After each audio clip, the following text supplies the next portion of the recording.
Sobat Rumpi, hari ini kita akan membahas soal kasus yang lagi viral, yaitu kasusnya Mario dan juga David yang berujung pada pemeriksaan latar belakang dan kekayaan yang dimiliki oleh keluarganya. Lanjut ya. Kasus penganiayaan yang dilakukan oleh Mario kepada David hingga menyebabkan dirinya koma ini menimbulkan kemarahan publik, sehingga pada akhirnya mereka mulai mencari-cari siapa sebetulnya Mario dan apa latar belakang pekerjaan dari keluarganya. Karena saktinya netizen Indonesia, kemudian mereka mendapatkan informasi bahwa orang tua Mario ini adalah Bapak Rafael Alun yang juga merupakan seorang mantan kabak umum kantor Ditjen Pajak Jakarta Selatan. Karena desakan dari netizen dan juga beberapa bukti terkait dengan kekayaan yang tidak wajar yang dimiliki oleh keluarga Bapak Rafael Alun ini, kemudian KPK juga turut dalam melakukan penyelidikan atas dugaan korupsi yang dilakukan oleh Bapak Rafael Alun. Nah, pada saat KPK melakukan penyidikan lebih dalam terkait dengan dugaan korupsi itu, ternyata diketahui bahwa Bapak Rafael Alun ini memiliki jumlah kekayaan yang tidak wajar. Pada tahun 2011, Bapak Rafael ini melaporkan bahwa harta kekayaannya 20,5 miliar. Sementara 8 tahun kemudian harta kekayaannya ini naik menjadi 44,8 miliar. Dan angka ini naik secara fantastis pada tahun 2020 menjadi 55,6 miliar. Nah, kenaikan harta kekayaan yang tidak diimbangi dengan pendapatan ini kemudian membuat kecurigaan tersendiri gitu, sehingga pada saat itu KPK kemudian melakukan penyelidikan lebih dalam terkait dengan kasus ini. Nah, kasus korupsinya sendiri itu jenisnya adalah gratifikasi.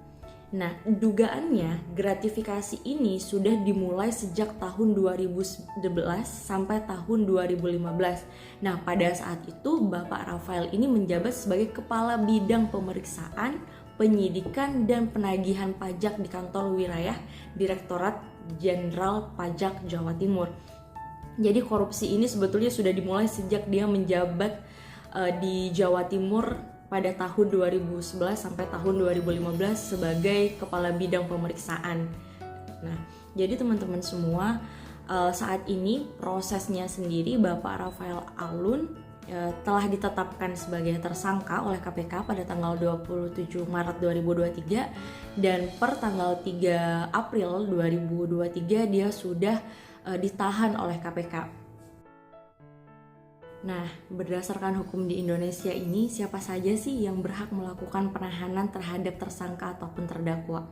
Jadi berdasarkan pasal 1/21 KUHP di Indonesia mengatakan bahwa penahanan terhadap tersangka dan juga terdakwa itu dapat dilakukan oleh penyidik, terus dapat dilakukan oleh jaksa, dan dapat juga dilakukan oleh hakim.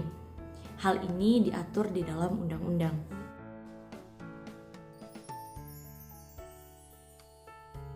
Untuk alasan penahanan sendiri itu ada dua. Jika akan melakukan penahanan terhadap seorang tersangka ataupun terdakwa, itu harus memenuhi alasan subjektif dan juga alasan objektif.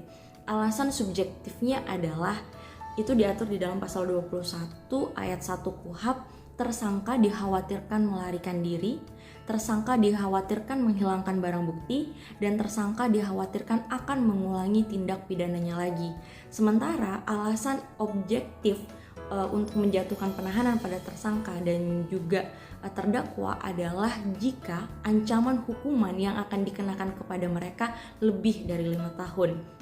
Nah, oleh karena yang dilakukan oleh Bapak Rafael Alun ini merupakan jenis tindak pidana korupsi di bidang gratifikasi yang sanksinya itu lebih daripada 5 tahun, yaitu paling singkat 4 tahun dan paling lama 20 tahun, maka dia dapat dikenai penahanan hingga 120 hari, karena penahanan di tingkat penyidikan itu bisa diperpanjang hingga 120 hari. Jadi itu beberapa alur terkait dengan penanganan kasus Bapak Rafael Alun yang saat ini sedang ada di KPK. Oke, jadi kalau teman-teman suka dengan konten dari Rumpi Hukum ini, teman-teman bisa subscribe, like, dan juga share. Tapi kalau teman-teman tidak suka atau tidak berminat, teman-teman bisa swipe saja. Terima kasih.